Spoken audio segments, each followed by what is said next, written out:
नमस्कार साथियों, मैं पंकज आप सभी का एसएसपी सीटेट ऑनलाइन पे आप सभी का वेलकम करता हूं। यदि आपको अच्छा लगे तो चैनल को ज़रूर सब्सक्राइब करें। इस वीडियो में हम बात करेंगे 15 क्वेश्चन का, जो कि एग्जाम हुआ था 16 जनवरी 2021 को। सीटेट का ऑनलाइन एग्जाम था, उसका 15 क्वेश्चन देखेंगे। यह पार्ट 1 होगा, फिर अगला पार्ट भी आएगा, जो क्वेश्चन बच जाएगा उसका पार्ट 2। देखिए चलिए शुरू करते हैं। पहला क्वेश्चन है, निम्नलिखित में से कौन सा कथन व्यक्ति के विकास की प्रक्रिया के बारे में सही है। आपको जो भी ऑप्शन दिया है उसमें से सही कौन सा है आपको चूज करना है। पहला ऑप्शन है, विकास की प्रक्रिया एक दिशीय होती है। तो यह क्वेश्चन का ऑप्शन गलत है, क्योंकि विकास का जो प्रक्रिया है यूनिडायमेंशनल नहीं होकर यह मल्टी डायमेंशनल होता है, तो यह गलत हो गया। दूसरा कहता है, यह केवल व्यक्ति की आनुवंशिकता से प्रभावित होता है। तो विकास केवल आनुवंशिकता से प्रभावित नहीं होता है, यह वातावरण से भी प्रभावित होता है। विकास आनुवंशिक और पर्यावरण का गुणनफल होता है। तो इस बात से आप समझ सकते हैं कि यह केवल आनुवंशिकता से प्रभावित नहीं होता है, पर्यावरण से भी प्रभावित होता है। तो 2 नंबर भी कट गया। चौथा ऑप्शन है आपका, चौथा ऑप्शन कह रहा है विकास केवल वातावरणीय कारक द्वारा निर्धारित होता है। तो यह भी केवल लगा दिया, फिक्स कर दिया, तो यह भी गलत है आपका। तो इसका जो आंसर है वो आपका 3 नंबर हो जाएगा। विकास पर्यावरण और आनुवंशिक का गुणनफल होता है, यह वुडवर्थ के द्वारा कहा गया है। इस बात को आप ध्यान रख सकते हैं। चलिए नेक्स्ट क्वेश्चन की तरफ बढ़ते हैं। नेक्स्ट क्वेश्चन कहता है, दूसरा क्वेश्चन, निम्न में से कौन सा प्रश्न बच्चों के विवेचनात्मक चिंतन यानी क्रिटिकल थिंकिंग को बढ़ावा देने का उदाहरण है। ऑप्शन है, पता करो कि तटीय इलाका में रहने वाले लोग क्या खाते हैं, वह क्यों खाते हैं। दूसरा है, भारत के 10 राज्यों का नाम बताओ। तो देखिए ये रटने वाला बात हो गया दूसरा। तीसरा है, 2 से 10 तक का पहाड़ा लिखो। ये भी रटने वाला बात हो गया। चौथा ऑप्शन है, दी गई कविता को सुस्मरण करके वाचन करो। मतलब रटना है फिर उगल देना है। तो 2, 3, 4 रटने पे बात कर रहा है, जबकि एक ऑप्शन में बच्चा इन्वॉल्व होगा, सोचेगा, तर्क करेगा, तो इससे उसका विवेचनात्मक चिंतन को बढ़ावा मिलेगा। तो इसका जो आंसर है वो 1 नंबर हो जाएगा। चलिए अगला क्वेश्चन की तरफ बढ़ते हैं। अगला क्वेश्चन है आपका, विकास का चरणीय सिद्धांत निम्नलिखित नियमों में से किस पर स्पष्ट रूप से जोर देता है। तो देखिए ये क्वेश्चन आपको हो सकता है पता चले भी और नहीं भी पता चले कि किस मनोवैज्ञानिक से है, तो हम आपको बता देते हैं। यह पियाजे का क्वेश्चन है। चलिए ऑप्शन शुरू करते हैं पढ़ना। विकास की निरंतरता यानी बताता है कि विकास कंटिन्यूअस होता है। दूसरा है, विकास की अनिरंतरता यानी डिसकंटिन्यूअस के बारे में बात करता है। तीसरा है, विकास को प्रभावित करने वाले सामाजिक कारक सांस्कृतिक कारक। चौथा है, विकास प्रक्रिया संबंधी वातावरणीय कारक। तो देखिए 3, 4 तो ऐसे ही गलत है, आप फंसेंगे 1 और 2 में, विकास की निरंतरता में और विकास की अनिरंतरता में। तो पियाजे बताते हैं कि विकास जो होता है चरणबद्ध चरण होता है, तो यह अनिरंतरता बताते हैं। तो इसका 2 आंसर सही हो जाएगा। पियाजे पे अभी और भी आगे क्वेश्चन आएगा, तो हम आगे बहुत सारा कुछ देखने वाले हैं पियाजे पे। चलिए नेक्स्ट क्वेश्चन की तरफ बढ़ते हैं। चौथा क्वेश्चन कहता है, निम्न में से कौन से कारकों द्वारा विद्यालय में बच्चों का अधिगम में जुड़ाव प्रभावित होता है। ऑप्शन है आपका, पारिवारिक समाजीकरण। दूसरा है, समकक्षी संबंध। तीसरा है, सांस्कृतिक मूल्य। चौथा है, बच्चों के आत्मसम्मान। तो देखिए सभी ऑप्शन सही है और सभी ऑप्शन जो है आपका 3 नंबर में है। तो 4 नंबर क्वेश्चन का आंसर जो है वो 3 नंबर हो जाएगा। नेक्स्ट क्वेश्चन देखते हैं। देखिए पियाजे महोदय फिर क्वेश्चन आ गया। यहाँ पे हम कुछ बात करेंगे रुक के थोड़ा सा, पियाजे महोदय का देखेंगे क्या सब दिया हुआ है इस क्वेश्चन में।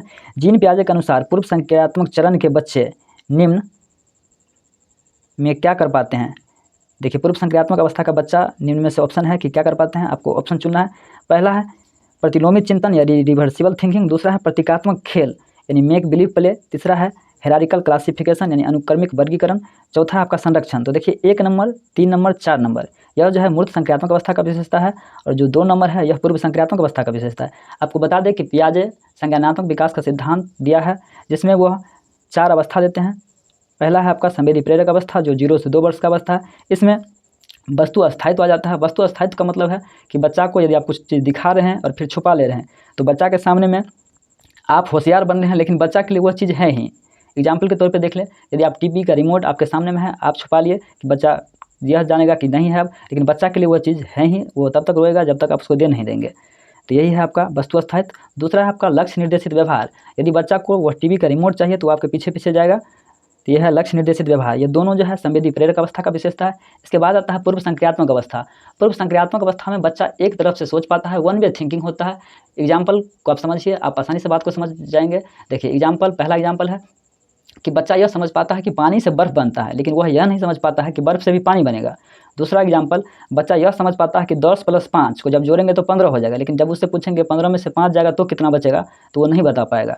तीसरा है आपका ऑप्शन कि यदि वो बच्चा समझता है कि घर से विद्यालय का दूरी 1 किलोमीटर है, लेकिन वह यह नहीं बता पाएगा कि विद्यालय से घर का भी दूरी 1 किलोमीटर ही होता है। इसे कहते हैं वन वे थिंकिंग, जो कि पूर्व संक्रियात्मक अवस्था का विशेषता है। दूसरा है आपका विशेषता पूर्व संक्रियात्मक अवस्था का जीववाद यानी एनिमिज्म। इसमें बच्चा निर्जीव को भी सजीव समझेगा, अपने गुड़िया को कपड़ा पहनाएगा, दूध पिलाएगा उसको। इसके बाद है इसका विशेषता आपका केंद्रीयता यानी सेंट्रेशन। इसमें बच्चा एक ही तरफ से सोच पाएगा। केंद्रीयता को लेक ऑफ कंसंट्रेशन के तरफ से भी जोड़ा जाता है कि एक बच्ची है जो देखती है कि मिट्टी का गोला है, जिस इसको सांप के आकार में बना दिया जाता है तो यह बड़ा हो जाता है। तो यह बच्चे नहीं समझ पाते हैं, यह सेंट्रेशन ही है, केंद्रीयता ही है।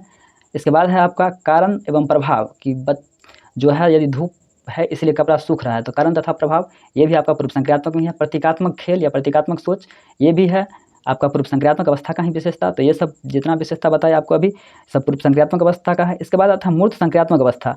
मूर्त संक्रियात्मक अवस्था का इसमें देखिए पहला ऑप्शन, तीसरा ऑप्शन, चौथा ऑप्शन। प्रतिलोमी चिंतन यानी रिवर्सिबल थिंकिंग, बच्चा दोनों तरफ से इसमें सोच पाता है। वर्गीकरण कर पाएगा बच्चा, कंपेयर कर पाएगा, क्लासिफिकेशन कर पाएगा, डिफ्रेंशिएशन कर पाएगा। बच्चा संरक्षण बता देगा कि यदि 2 लीटर पानी या तो आप कम चौड़े वाले बर्तन में रखें या तो बड़े ज़्यादा चौड़े वाले बर्तन में रखें, दोनों का मात्रा समान है, यही होता है संरक्षण।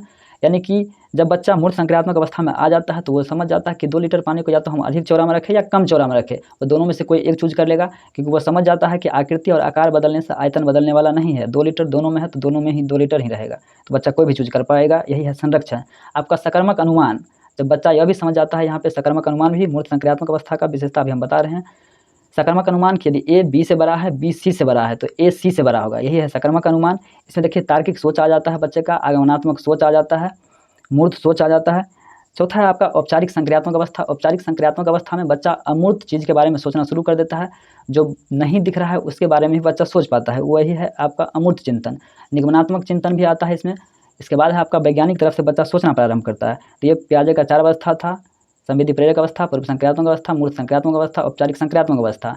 ये चारों का विशेषता हम बता दिए, जो भी बात था बता दिए। यदि आप ध्यान से सुनेंगे, बातों को समझेंगे तो निश्चित रूप से आपका गलत नहीं होगा।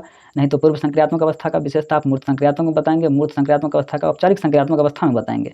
तो आप थोड़ा ध्यान से सुनिए इस बातों को समझने का प्रयास कीजिए। यही सब जितना हम बताए हैं बार बार पूछते रहता है एग्जाम में, और सीटेट में तो खासकर यही पूछता है। चलिए अगला क्वेश्चन की तरफ बढ़ते हैं। अगला क्वेश्चन है 6 नंबर क्वेश्चन। एक छोटी बालिका प्रतीकात्मक खेल कर पाती है। देखिए ये औपचारिक संक्रियात्मक अवस्था का नहीं होगा, मूर्त संक्रियात्मक का नहीं होगा, पूर्व संक्रियात्मक का हो जाएगा। तो इतना से भी आप समझ सकते हैं, लेकिन इतना पढ़ के आप आंसर मत मारिएगा, क्योंकि आगे जाके कहीं हो सकता है नहीं लिख दे तो आप फंस जाएंगे वहाँ पे।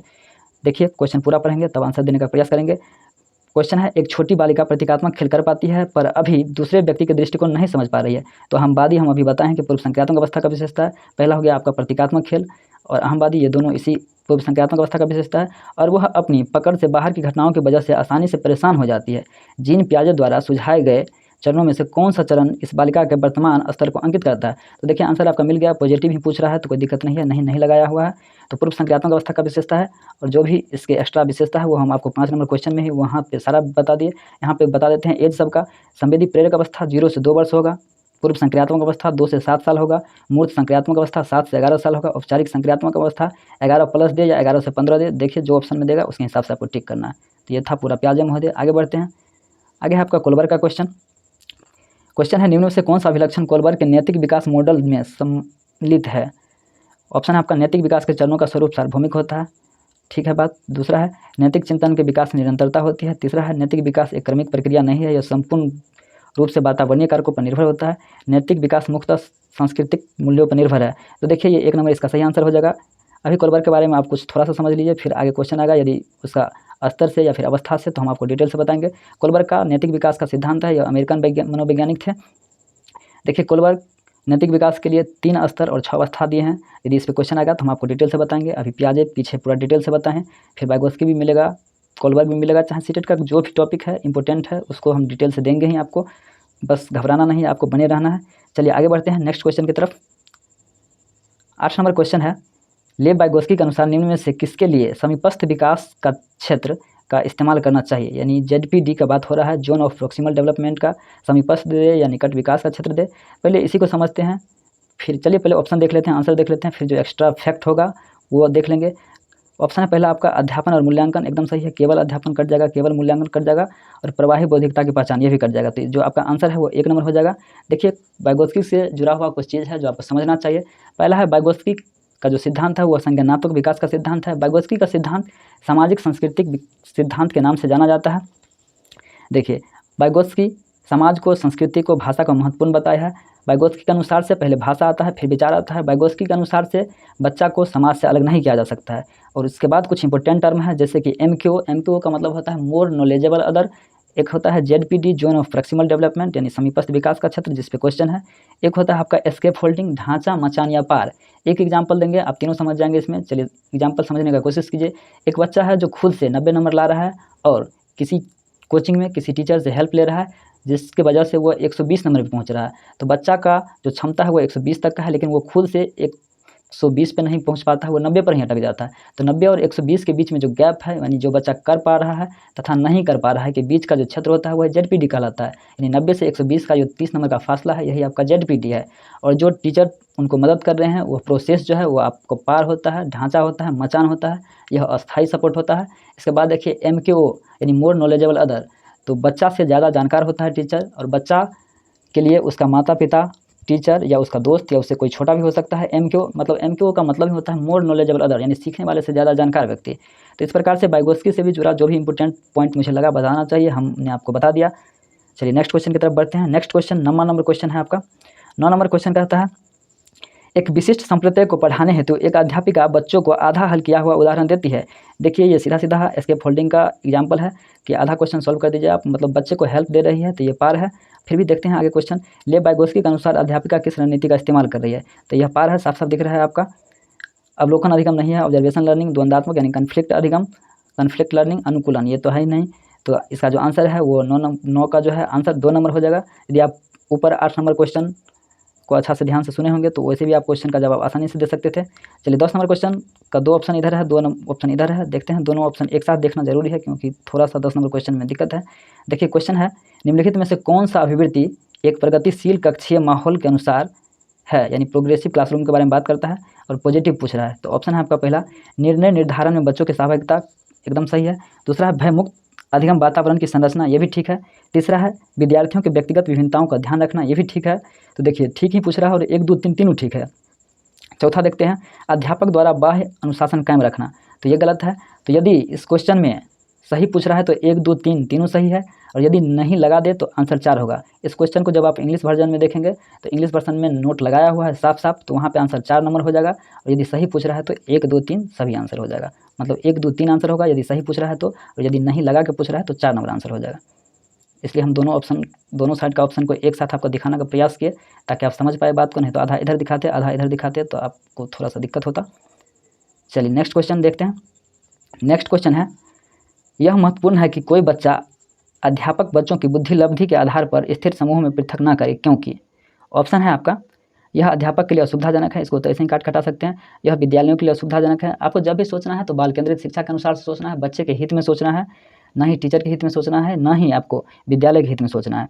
तीसरा देखिए, यह बच्चों के दूसरे के साथ अंतः सामूहिक प्रतिस्पर्धा नहीं करने देता। तो 1 2 3 तो ऐसे ही गलत हो गया आपका, तो 4 नंबर सही जवाब हो जाएगा। चलिए नेक्स्ट क्वेश्चन की तरफ बढ़ते हैं। हार्वर्ड गार्डनर के सिद्धांत के अनुसार एक कक्षा में तरह तरह की अध्यापन रणनीतियों का इस्तेमाल होना जरूरी है, क्योंकि यह बहुबुद्धि को निष्पादित करने में मददगार है, सही बात है। आगे दें, यह समान बौद्धिकता को बढ़ाने में मददगार है, ये तो गलत हो जाएगा। यह तारक विद्यार्थी यानी स्टार स्टूडेंट बनाने में मददगार है। चौथा है, यह व्यावहारिक बौद्धिकता को बढ़ाने में मददगार है। तो देखिए इसका जो आंसर है वो 1 नंबर हो जाएगा। यदि आप सीटेट का एग्जाम देने के लिए सोच रहे हैं तो निश्चित रूप से आपको बुद्धि एक चैप्टर है इंटेलिजेंस, वो पढ़ना चाहिए। और जब आप इंटेलिजेंस पढ़ने के लिए जाएंगे तो वहाँ पे आपको मिलेगा हार्वर्ड गार्डनर का बहुबुद्धि सिद्धांत। हार्वर्ड गार्डनर 8 प्रकार की बुद्धि के बारे में बात करता है। आप सोच रहे होंगे सर 8 प्रकार का बात करते हैं, हम तो 9 प्रकार का पढ़े हैं। तो जो आप 9 प्रकार का पढ़े हैं वो नम्मा अस्तित्ववादी बुद्धि पढ़ेंगे, जो कि एनसीईआरटी में नहीं दिया हुआ है। एनसीईआरटी में केवल 8 प्रकार के बुद्धि के बारे में ही बात करता है। देखिए पहला है आपका स्थानिक बुद्धि, जिसमें पायलट आ जाएगा आपका। दूसरा है लिंग्विस्टिक वर्बल, यानी जिसका भाषा पे पकड़ होगा, यानी भाषिक बुद्धि के नाम से जाना जाता है। तो वकील हो जाएगा, नेता हो जाएगा, पत्रकार हो जाएगा, आप शिक्षक को भी रख सकते हैं, इसमें कोई दिक्कत नहीं है। इसके बाद आता है इंटरपर्सनल इंटेलिजेंस और इंट्रापर्सनल इंटेलिजेंस, मतलब जो दूसरों को समझ पाएगा उसमें इंटरपर्सनल इंटेलिजेंस होगा, और जो स्वयं को समझ पाएगा वो इंट्रापर्सनल इंटेलिजेंस हो जाएगा। इसके बाद होता है तार्किक गणितीय बुद्धि, तो उसमें साइंटिस्ट आ गया, आपका मैथमेटिशियन आ जाएगा। तो ये सब हो गया आपका तार्किक गणितीय बुद्धि में। म्यूजिकल होगा तो जिसका संगीत का समझ होगा, जैसे आपको AR रहमान को ले सकते हैं, या कोई भी म्यूजिक से रिलेटेड जितना भी पर्सन होगा वो उसके अंतर्गत म्यूजिकल इंटेलिजेंस होगा।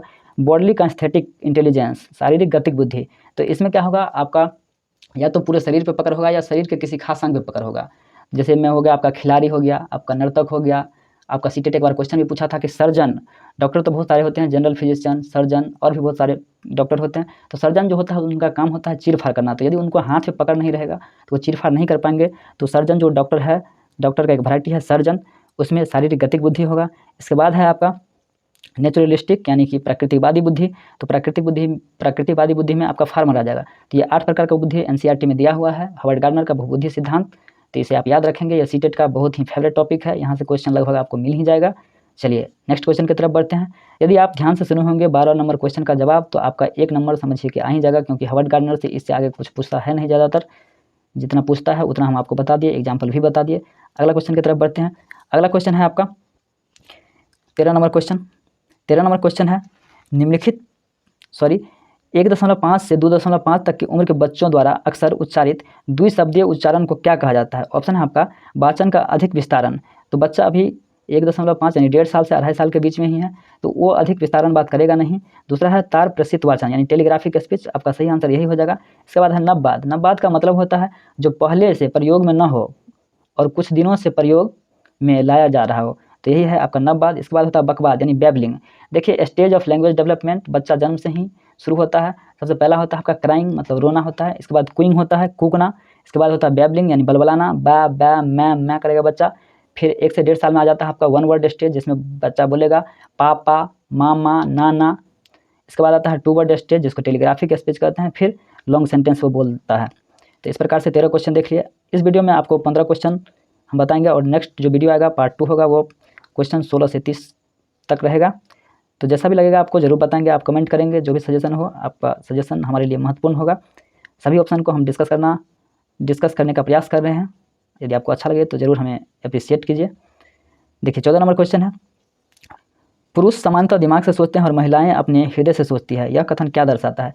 लैंगिक विभेदीकरण। देखिए लैंगिक भेदभाव का बात नहीं है ये, आगे आप बढ़ेंगे तो आपको ऑप्शन मिल जाएगा। लैंगिक रूढ़िवादिता, यही आपका लैंगिक रूढ़िवादिता यानी जेंडर स्टीरियोटाइप जो चलता आ रहा है, उसे एक्सेप्ट कर लेना कि लड़की कोमल होती है, लड़की केवल घर का काम कर सकती है, और लड़का गणित विज्ञान में तेज होता है, लड़की केवल होम साइंस पढ़ती है। ये सब कुछ लैंगिक रूढ़िवादी है, जो बिना किसी एक्सपेरिमेंट का पूर्व धारणा उस जाति के रूप में बना हुआ है। देखिए आगे है दोनों लिंग के प्रति अनुवांशिक भेद, तो ये भी नहीं होगा। अब लैंगिक स्थिरता। लैंगिक स्थिरता का मतलब होता है बच्चा जब जन्म लेता है, जैसे जैसे वो बड़ा हो जाता है तो वो समझ पाता है मेरा जो भी लिंग है वो बदलने वाला नहीं है। देखिए यदि सीटेट एग्जाम आप देने के लिए जा रहे हैं, तो वहाँ पे आपका समाज निर्माण में लैंगिक मुद्दा से एक क्वेश्चन निश्चित रूप से 1 to 5 दीजिए, या आप 6 to 8 दीजिए, दोनों जगह पे एक क्वेश्चन मिलेगा। इसी से इंपॉर्टेंट कुछ बात और है जो आपको जान लेना चाहिए। एक पूछेगा आपका लिंग सेक्स क्या है, देगा सीधा सीधा लिंग, या ऑप्शन देगा सेक्स, इसके बाद देगा आपका, तो ये जो है सामाजिक संरचना नहीं होकर यह जो है आपका बायोलॉजिकल कंस्ट्रक्ट होता है यानी जैविक संरचना होता है। दूसरा देगा आपका जेंडर, सीधा लिखेगा जेंडर, तो यह जो होता है वो एक सामाजिक संरचना होता है। ध्यान में रखेंगे लिंग यानी कि सेक्स, यह जो होता है बायोलॉजिकल कंस्ट्रक्ट होता है यानी जैविक संरचना होता है, और जेंडर जो होता है वो सोशल कंस्ट्रक्ट यानी सामाजिक संरचना होता है। इस वीडियो के लिए आखिरी क्वेश्चन देखेंगे 15 नंबर क्वेश्चन। चलिए देखते हैं, एक प्रगतिशील कक्षा में निम्न में से कौन सी मूल्यांकन विधि का इस्तेमाल नहीं होता होगा? देखिए यदि आप सीटेट का एग्जाम देने के लिए जा रहे हैं और आप नहीं पे ध्यान नहीं देंगे, तो कम से कम 15 से 20 क्वेश्चन में वो नहीं लगा के देता है, सिवाय लगा के देता है। और जो लोग 80, 81 या 78, 75 पे अटकते हैं 70 प्लस में, वो लोग नहीं पे ध्यान से नहीं देखते हैं, जिसके कारण वो 15-20 नंबर ऐसे ही गंवा देते हैं। तो आप ध्यान से देखिएगा इस क्वेश्चन को, नहीं तो आपका रिजल्ट खराब करने में इसका बहुत ज़्यादा योगदान है, स्पेशली इन सीटेट। देखिए ऑप्शन पढ़ते हैं, अध्यापक द्वारा मननशील जनरल का इस्तेमाल करना, तो जिसमें बच्चा तर्क करे, उस पर सोचे, मंथन करे, ये तो काम सही है।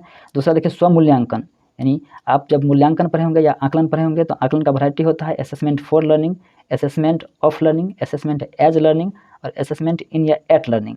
आप इसको इवैल्यूएशन भी कह सकते हैं, मतलब मूल्यांकन का मतलब तो इवैल्यूएशन ही होता है, आकलन या असेसमेंट होता है। तो हम आपको आकलन समझा देते हैं, आप मूल्यांकन भी समझ जाएंगे।